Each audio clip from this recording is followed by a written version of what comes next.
Oke, kembali lagi bersama saya William Edison. Kita ada di segmen WE Roasting. Di dalam video hari ini kita akan sharing tentang cupping, yang mana di video sebelumnya kita ada lakukan sample roasting. Di dalam cupping itu ada beberapa standar sebenarnya, kalau kita bicara tentang standar internasional ya, yang dipakai secara umum untuk menilai kopi. Kalau kita ikutin standar, itu ada specialty coffee, mereka membuat sebuah standar form untuk menilai sebuah kopi.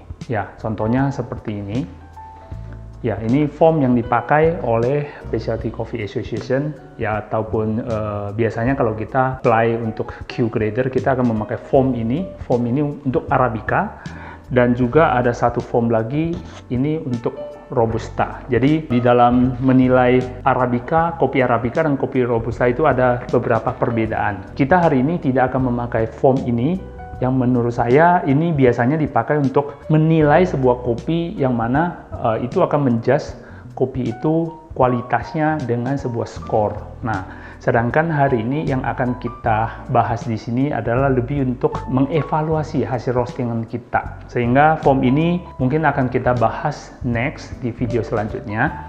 Terus setelah itu untuk form selain specialty coffee itu ada lagi form yang dipakai oleh Cup of Excellence, yang mana Cup of Excellence itu adalah sebuah lembaga yang dikenal mereka membuat kompetisi untuk green bean di negara penghasil kopi.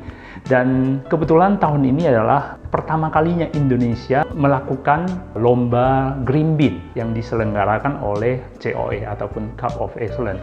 Ini form yang dipakai untuk menilai kopi, yang mana dengan kualitas kopi yang diberikan angka ataupun nilai.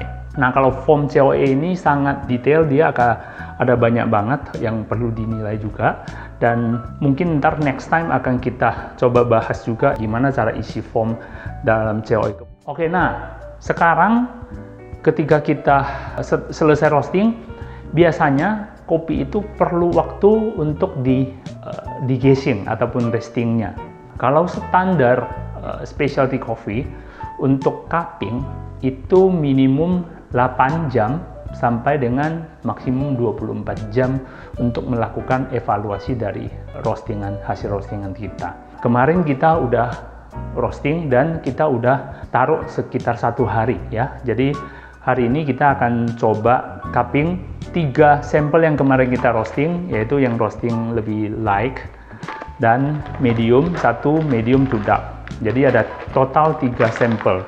Untuk evaluasi hasil cupping ini kita ada bikin sebuah form, yang mana form ini kita bikin bukan untuk menilai kopi seberapa bagus, tapi untuk sebagai catatan dari pribadi kita tentang kopi ini, kualitasnya seberapa bagus menurut kita. Form ini bisa di-download di website kita williamedison.coffee. Silakan bagi yang mau memakai form ini bisa di-download secara gratis. Form ini yang akan kita pakai untuk evaluasi 3 kopi ini. Nah, saya sedikit jelaskan dulu untuk mengisi di form ini apa saja yang atribut yang kita lakukan untuk mengisi. Pertama itu ada aroma. Nah, yang mana aroma ini di sini ada quality sama ini ada notes-nya. Nah, quality itu artinya dari kualitas aromanya seberapa. Di dalam form ini saya nggak masukkan quantity, yang mana ya di antara quantity quality itu memang ada perbedaan, tapi secara umum kita akan lebih memaksimalkan dari sisi kualitasnya seberapa. Dalam artian kalau sebuah kopi yang memiliki quantity dari aroma sangat kencang tapi kualitasnya jelek, itu pasti udah jelek juga. Jadi di sini biar lebih gampang, aroma itu atau semua atribut itu kita hanya bicara tentang kualitasnya, bagus, sedang ataupun jelek. Di sini ada plus, ada minus di sini. Jadi kita bisa kasih tanda di sini. Notes untuk mencatat apakah aroma dari kopi ini ada aroma apa saja yang keluar ketika kita menggiling kopi ataupun ketika kita menyeduh kopinya atau setelah kopinya di break. Ya, kita bisa tulis di notes ini. Terus atribut kedua di sini adalah acidity. Acidity, which is kalau kita bicara acidity itu mungkin bagi yang awam merasa kopi itu kalau asam udah nggak enak. Terus terang kalau di kopi, kalau kita bicara tentang kopi Arabica yang mana cenderung asam itu sebagai salah satu atribut yang sangat penting di Arabica. Kopi Arabica yang tanpa asam biasanya rasanya nggak begitu, kualitasnya nggak begitu bagus. Nah, asam di sini ibaratnya adalah asam yang seperti kalau kita kita makan buah. Nah, buah itu kan rasanya ada yang asam. Nah, asam buah itu yang kita masukkan di sini. Kecuali kalau jenis asamnya asam yang udah agak kecut, yang udah kayak cuka, nah itu jenis asam yang kurang bagus, itu menjadi kualitasnya jelek. Nah, ini yang perlu dinilai di sini. Seberapa bagus kualitas dari asam dari kopi yang kita cupping itu. Terus yang ketiga ada sweetness atau cleanness. Di sini kita gabungkan antara sweetness dan clean. Artinya kopi yang clean. Clean itu dalam artian ketika kita masukkan di mulut, kopi itu tidak mengganggu rasa, tidak mengganggu dari palet lidah kita. Itu kita sebut sebagai clean. Nah, ketika kopi yang clean biasanya dia juga sweet. Ya. Jadi cleanness, sweetness dengan cleanness kita gabungkan jadi satu di sini. Seberapa clean, seberapa sweet dari kopi ini kita bisa berikan sebuah penilaian di sini. Terus selanjutnya ada atribut body ataupun kita biasanya sebut sebagai mouthfeel. Mouthfeel, apa yang kita rasakan, bobot yang kita rasakan di mulut ketika kita mencicipi kopi ini. Jadi menjelaskan body itu kayak kopi ini seberapa kental di mulut kita. Kadang ada kopi ketika diminum ini, wah ini terasa bobotnya kental di dalam mulut. Ataupun ketika kita minum, ya rasanya kok encer ya, kayak air. Kayak air sangat encer. Nah, itu kita bisa berikan kualitas di sini.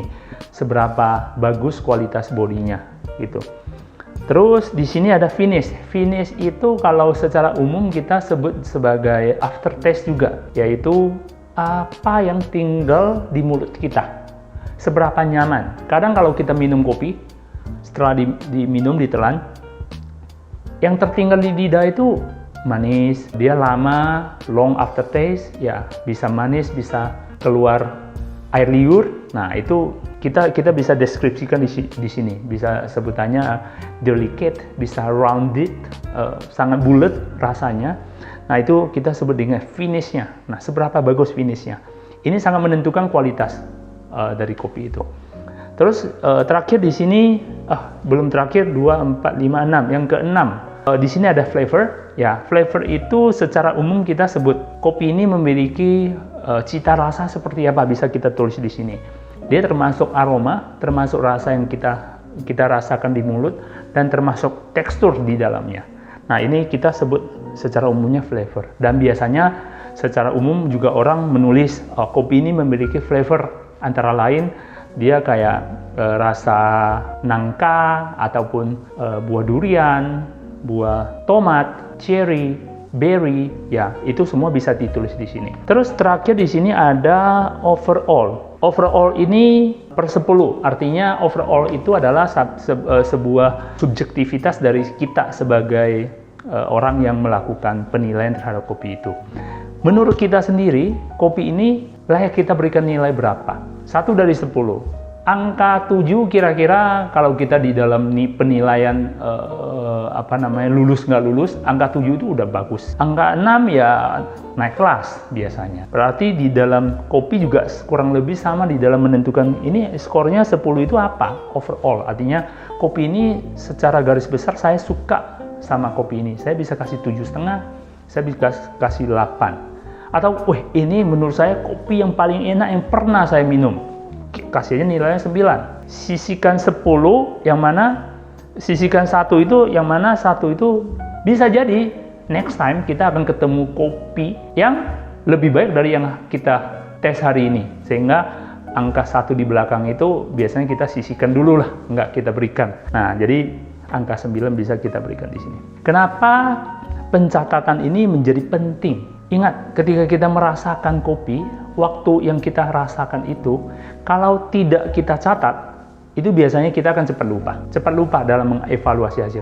Sekarang ini, ntar kita akan lakukan 3 sampel. Bayangkan kalau satu meja ada 6 sampel, 10 sampel. bagaimana kita bisa mengingat setiap detail atribut yang ada di kopi itu. Sehingga pencatatan itu adalah hal yang sangat krusial sebenarnya untuk kita menilai sebuah kopi. Oke, kita akan prepare dulu kopi yang kita siapkan, yaitu kopi yang base kemarin udah kita roasting. Beberapa aturan-aturan cupping akan kita tulis dalam persiapan ini.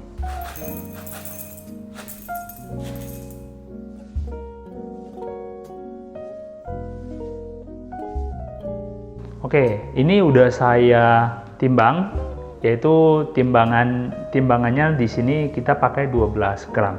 Nah, sebenarnya kalau untuk cupping itu ada standar juga yang perlu kita ikutin ya sebenarnya. Kita akan memakai standar cupping untuk dari SCA, yang mana rasionya itu adalah 1 gram kopi berbanding dengan 18 gram air.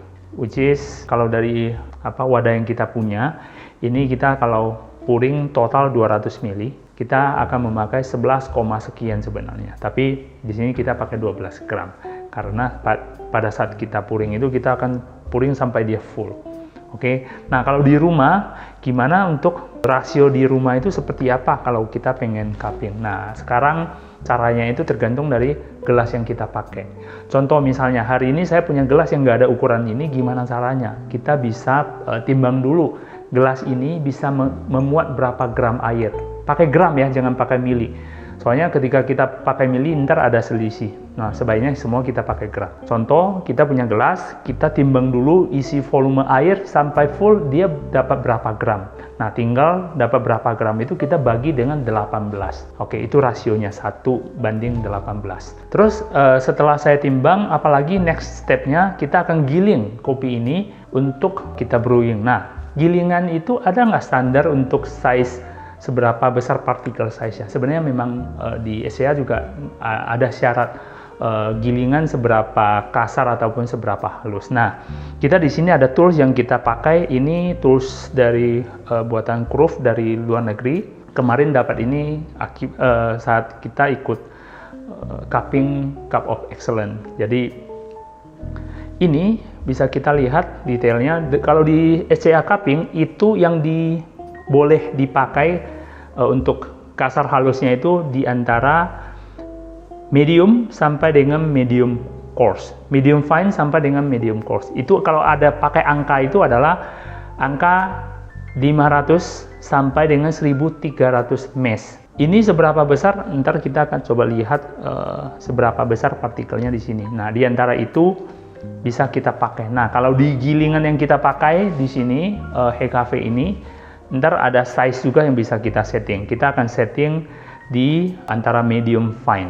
Itu untuk seberapa kasar halus. Terus selanjutnya setelah itu kita akan memakai air panas. Ingat, air panas kalau untuk standar cupping itu adalah 93 sampai 96 derajat Celcius. Yang mana air itu sudah mendidih sebenarnya ya. Jadi 93-96 derajat kita akan pouring dan kita akan menunggu waktu selama 4 menit untuk didiamkan, untuk diekstraksi selama 4 menit. Setelah itu baru kita break dan kita bersihkan skim bagian ampas kopinya, dan setelah itu udah bisa kita seruput. Itulah cara kita melakukan cupping. Ayo kita lihat step-stepnya.